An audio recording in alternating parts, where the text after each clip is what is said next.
Assalamualaikum warahmatullahi wabarakatuh dan salam sejahtera kepada semua yang hadir dan terlibat secara langsung maupun tidak langsung dalam perbincangan pada hari ini. Kami dari kumpulan 2 sangat berbesar hati untuk berkongsi perbincangan kami pada hari ini mengenai sebuah topik iaitu wacana ilmu melalui pelbagai medium. Nama saya Nurul Luqman Al-Syafiq bin Sa'ad dan saya akan menjadi pembicara yang pertama. Bersama-sama saya adalah Muhammad Airil Nadamin bin Muhammad Ademi dan Muhammad Izwa Hazri bin Muhammad Rizwan yang masing-masing akan menyentuh pelbagai aspek penting dalam topik ini. Jadi, dalam dunia pendidikan yang sentiasa berkembang memacu era kemodenan ini, wacana ilmu semakin memainkan peranan yang penting dalam menyebarkan ilmu pengetahuan dan maklumat dari pelbagai sumber supaya dapat diakses oleh lebih ramai orang secara holistik. Dengan kehadiran pelbagai medium komunikasi di pelbagai platform ini, cara kita memperolehi dan menyampaikan ilmu telah pun berubah secara drastik. Jadi, kami bertiga berharap melalui perbincangan ini, kita akan mendapat sebuah idea baharu dan pemahaman tentang bagaimana pelbagai medium dapat digunakan untuk memperkayakan proses penyampaian ilmu dan maklumat, terutamanya dalam sesi pembelajaran. Okey, sebelum kita mendalami lebih lanjut, mari kita fahami dulu apa yang dimaksudkan dengan wacana ilmu. Wacana ilmu ini ianya merujuk kepada proses penyebaran pengetahuan yang melibatkan interaksi, perbincangan dan pertukaran idea antara individu ataupun kumpulan. Proses ini tidak hanya terbatas kepada pengajaran formal dalam bilik darjah, tetapi ianya juga meliputi pelbagai platform dan medium lain yang memfasilitasikan pembelajaran. Sebagai contoh dapat kita ketahui zaman ni kan, pada zaman kini banyak medium-medium lain yang boleh kita gunakan untuk mendapatkan maklumat. Pada zaman ini, wacana ilmu merangkumi aspek kolaborasi yang lebih luas di mana pengetahuan tidak lagi dapat dilihat sebagai satu yang statik tetapi sebagai hasil daripada dialog yang dinamik. Dengan kemajuan teknologi, wacana ilmu tidak lagi terhad kepada medium tradisional seperti buku dan ceramah. Kini, pelbagai pilihan medium digital seperti media sosial dan platform e-pembelajaran memberi peluang kepada pelajar dan pendidik untuk menyebarkan serta menerima ilmu dengan cara yang lebih inovatif dan menarik. Dalam pembentangan ini, kami akan meneroka dua medium utama ini secara mendalam, diikuti dengan perbincangan mengenai teknologi masa depan seperti kecerdasan buatan (AI) dan realiti maya (VR) yang semakin relevan dalam konteks pembelajaran. Pertama sekali, kami bertiga akan menghuraikan secara lebih terperinci mengenai medium pembelajaran pertama, iaitu media sosial. Media sosial telah menjadi alat yang sangat popular dalam kalangan pendidik dan pelajar kerana telah menyediakan pelbagai kemudahan yang lebih mesra pengguna. Proses menghantar dan menerima maklumat dapat dilaksanakan dengan lebih kreatif dan efektif melalui pelbagai platform digital ini. Platform seperti Facebook, Twitter, Instagram dan YouTube tidak lagi digunakan hanya untuk bersosial dengan kenalan dan orang ramai serta berseronok, tetapi juga boleh digunakan untuk tujuan berkongsi ilmu, menyampaikan maklumat dan berbincang mengenai topik-topik penting dalam pendidikan. Sebagai contoh, guru boleh membuat kumpulan tertutup di Facebook untuk berbincang mengenai projek atau topik yang sedang dipelajari. Guru-guru juga boleh memuat naik bahan pembelajaran seperti video, nota dan bahan rujukan yang lain yang berkaitan untuk memudahkan pelajar mengaksesnya. Dan dalam masa yang sama, pelajar boleh bertanya soalan yang tidak difahami secara terus dalam kumpulan itu.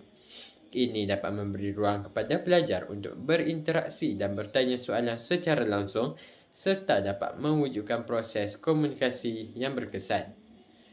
Sementara itu, di YouTube, pelajar boleh menghasilkan video yang menerangkan konsep-konsep tertentu yang tidak hanya membantu mereka memahami subjek dengan lebih baik secara kreatif dan berkesan, tetapi juga dapat memberi peluang kepada rakan-rakan mereka untuk belajar melalui perspektif yang berbeza. Penggunaan media sosial dalam pendidikan membolehkan wacana ilmu berjalan dengan lebih aktif serta dapat menyediakan platform yang lebih mesra pengguna untuk pembelajaran. Dengan itu, media sosial jelas sekali menyediakan ruang pembelajaran yang lebih terbuka dan meluas, di mana sesi menerima ilmu menjadi lebih kreatif, fleksibel dan efisien, sesuai dengan keperluan pembelajaran abad ke-21. Kelebihan menggunakan media sosial dalam pembelajaran sangat ketara. Pertama, media sosial ni merupakan medium yang interaktif, iaitu pelajar boleh bertukar pandangan dan idea secara langsung, memberikan komen dan bertanya soalan kepada rakan-rakan ataupun pengajar. Perkara tersebut menciptakan suasana pembelajaran yang lebih inklusif dan dinamik. Kelebihan kedua penggunaan media sosial ialah accessibility. Seperti yang kita tahu, hampir semua orang mempunyai akses kepada media sosial. Dan ini menjadikannya mudah untuk digunakan oleh pelajar tanpa mengira lokasi ataupun waktu. Namun, terdapat cabaran yang perlu dihadapi. Salah satu cabaran terbesar ialah pengurusan masa. Media sosial sering penuh dengan gangguan. Pelajar mungkin tergoda untuk membuka laman yang tidak berkaitan dengan pembelajaran, seperti permainan ataupun hiburan. Seperti yang kita tahu, sekarang banyak permainan-permainan online yang telah wujud. Sebagai contoh, PUBG, Mobile Legends dan yang lain.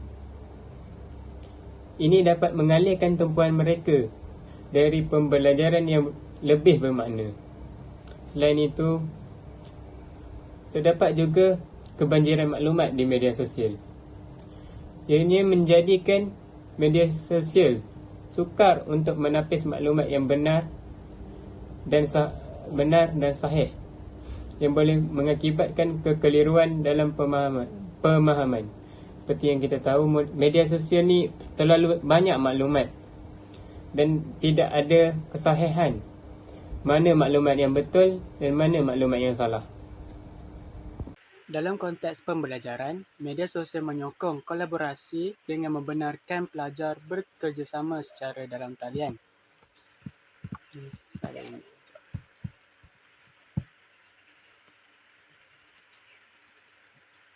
Dalam konsep pembelajaran, media sosial menyokong kolaborasi dengan membenarkan pelajar bekerjasama dalam talian.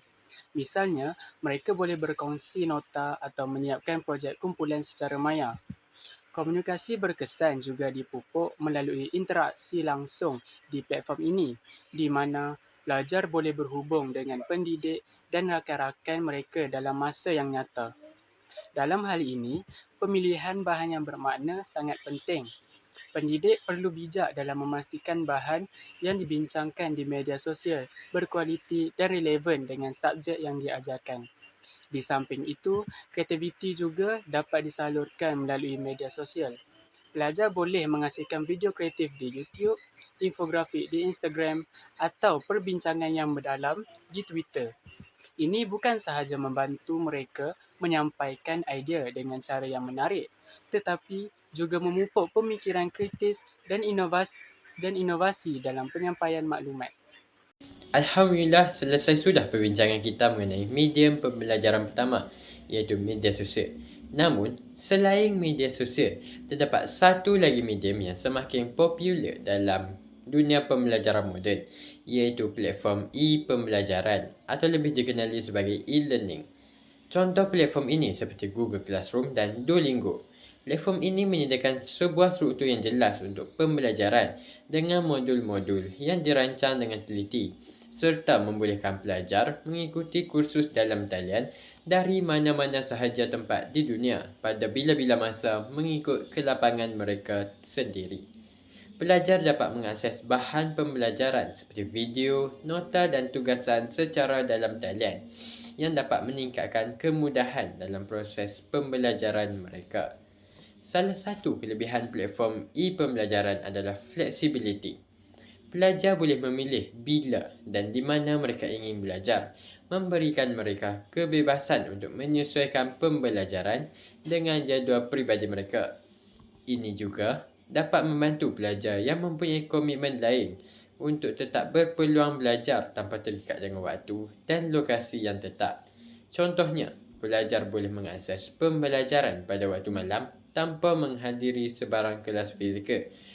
Ianya bersesuaian dan memudahkan mereka yang mungkin mempunyai komitmen lain untuk dilakukan pada waktu itu, seperti bekerja sambilan dan tidak mempunyai pengangkutan. Namun, seperti mana-mana medium, platform digital juga mempunyai kekurangan. Salah satu isu utama ialah kekurangan interaksi fizikal. Dalam pembelajaran di kelas, pelajar boleh berinteraksi secara langsung dengan rakan dan guru mereka. Perkara tersebut sukar untuk dicapai melalui platform digital kerana platform digital ini lebih bersifat satu arah. Terdapat juga jurang digital, iaitu di mana tidak semua pelajar mempunyai akses kepada internet yang stabil ataupun peranti teknologi yang sesuai untuk menggunakan platform ini. Perkara ini boleh mencipta ketidaksamarataan dalam peluang pembelajaran kepada murid. Tetapi, platform digital ini membolehkan pemilihan bahan yang bermakna kerana pendidik dapat menyediakan bahan yang berkualiti yang disusun secara sistematik mengikut tahap pembelajaran pelajar. Selain itu, platform ini juga boleh menggalakkan komunikasi berkesan melalui forum pembincangan dan sesi soal jawab dalam talian yang dapat meningkatkan interaksi antara pelajar dan pendidik. Platform digital juga memberikan ruang untuk kreativiti. Pelajar boleh menghasilkan projek video, persembahan multimedia atau tugasan interaktif yang mencabar minda. Mereka dapat mengembangkan kemahiran teknikal dan kreativiti melalui alat yang disediakan di platform ini. Selain itu, elemen kolaboratif boleh dipraktikkan di sini. Pelajar dari seluruh dunia boleh bekerjasama dalam projek yang sama melalui platform e-pembelajaran, memberikan mereka peluang untuk bertukar idea dan perspektif yang lebih meluas. Namun, cabaran terbesar yang dihadapi dalam penggunaan platform ini adalah kekal bermotivasi. Dalam pembelajaran secara kendiri, pelajar perlu mengurus masa dengan baik dan memastikan mereka terus berdisiplin untuk menyelesaikan tugasan dan mengikuti kursus secara konsisten.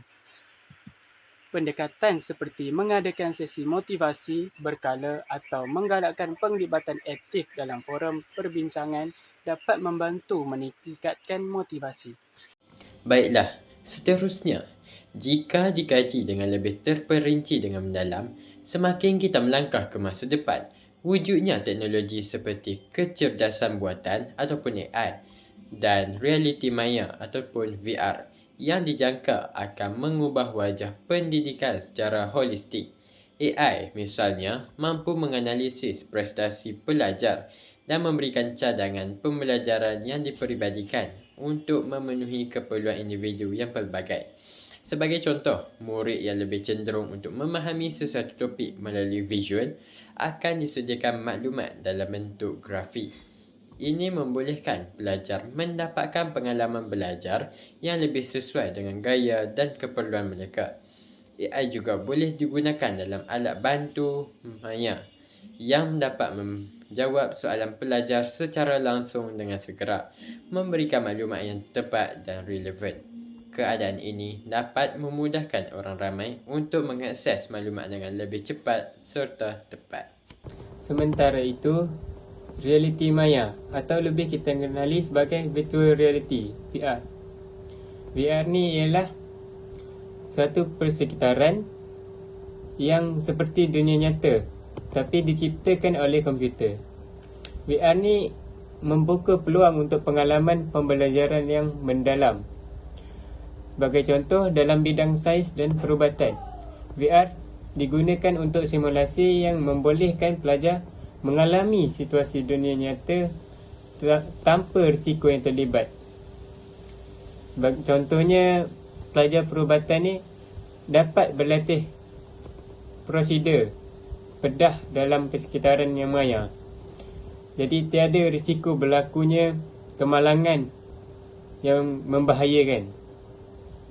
Ianya dapat meningkatkan pemahaman dan kemahiran mereka sebelum melibatkan diri dalam praktik yang sebenar.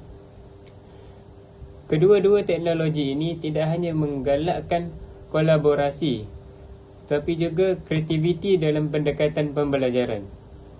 Pelajar dapat meneroka konsep yang sukar dengan cara yang lebih interaktif dan menarik.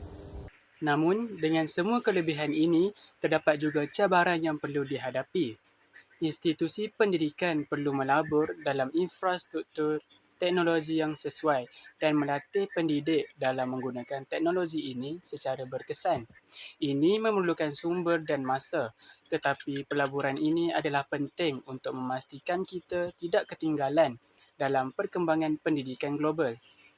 Di samping itu, terdapat keperluan untuk mengawal dan memastikan bahawa penggunaan teknologi ini adalah selamat dan beretika. Dengan peningkatan dalam penggunaan teknologi, perlindungan data dan privasi pelajar perlu diutamakan. Akhir kata, sebagai pendidik dan pelajar, kita perlu sentiasa terbuka untuk mengadaptasi dan meneroka pelbagai medium. Ini untuk memastikan pengalaman pembelajaran yang bermakna dan berkesan. Alhamdulillah, selesai sudah perbincangan kami mengenai wacana ilmu melalui pelbagai medium. Sebagai penutup, kami ingin menekankan bahawa media sosial dan platform e-pembelajaran adalah alat yang berkuasa dalam meningkatkan dan memantapkan wacana ilmu.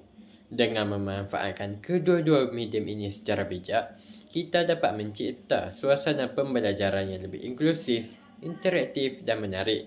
Namun, kita juga perlu peka terhadap cabaran yang mungkin wujud dan mencari inisiatif untuk mengatasi masalah ini agar semua pelajar dapat manfaat yang sama.